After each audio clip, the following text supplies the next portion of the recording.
Although the war was fought from April 19th of 1775 to September 3rd of 1783, the American Revolutionary War secured American independence from Great Britain. The fighting began on April 19th of 1775 and was followed by the Declaration of Independence, July 4th, 1776, by the newly formed American government, or the Founding Fathers. Here are 5 facts about the American Independence Day, July 4th. Number 5. The Declaration of Independence was not signed on July 4th, 1776. That's actually the day it was formally adopted by the Continental Congress, but it wasn't signed by most signatories until August. Although it was widely believed that the Declaration of Independence was signed on July 4th, the rest of the 56 delegates from 13 colonies actually signed the Declaration of Independence on August 2nd of 1776. To make it official, the U.S. was actually a British colony, but they didn't like it that way. They didn't like sending taxes back to the king. It was by winning the American Revolutionary War with the help of France that took place from 1775 to 1783 that they finally won their independence. Number 4. John Hancock. The term "sign your John Hancock" comes from an actual guy named, you guessed it, John Hancock. He was the president of the Continental Congress and one of the signers of the Declaration of Independence. In fact, only John Hancock and Charles Thompson signed it on July 4th. John Hancock's signature is the largest one on the Declaration of Independence.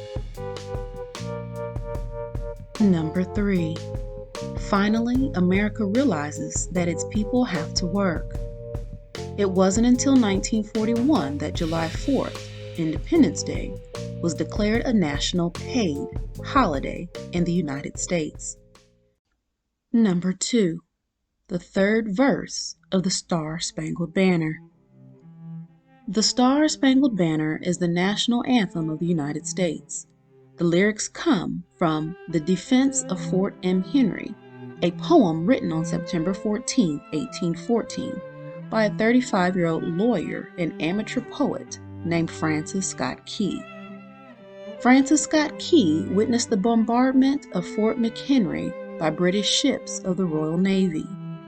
The poem was set to the tune of a popular British song written by John Stafford Smith, which was already very popular in the United States and was later renamed to the Star-Spangled Banner.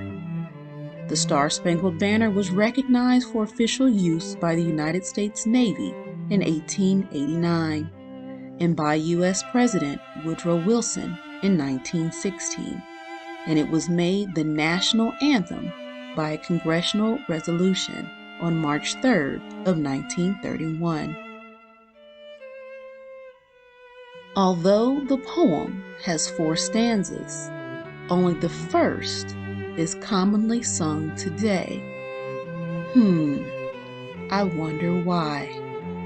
Possibly because in the 3rd verse, Key had a special message for the enslaved people who had dared to fight for freedom. Number 1. Slavery was still a thing. Slaves were not free or emancipated until 1863 after the Civil War by American President Abraham Lincoln. Even after emancipation, slaves in the South were not free until almost 2 to 3 years later, hence Juneteenth. It is a fact that George Washington himself had slaves. George Washington was a planter.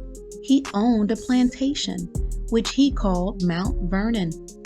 There are 2 slave censuses from Mount Vernon, one from 1786 and the other from 1799. The 1799 census lists 124 Washington slaves, 153 dowers, and 40 rented from a neighbor, adding up to 317. Historians later discovered that Washington counted one of his slaves twice. Imagine that. Which is why the total was reduced to 316. So enjoy your burgers, hot dogs, and fireworks, but consider the hidden histories not openly associated with the national holiday. Do you agree with the facts in this video? If not, do your own research, find your own evidence, and drop it in the comments below. And if you enjoy hidden histories and possible historical mysteries, subscribe to our channel to be notified of new video content.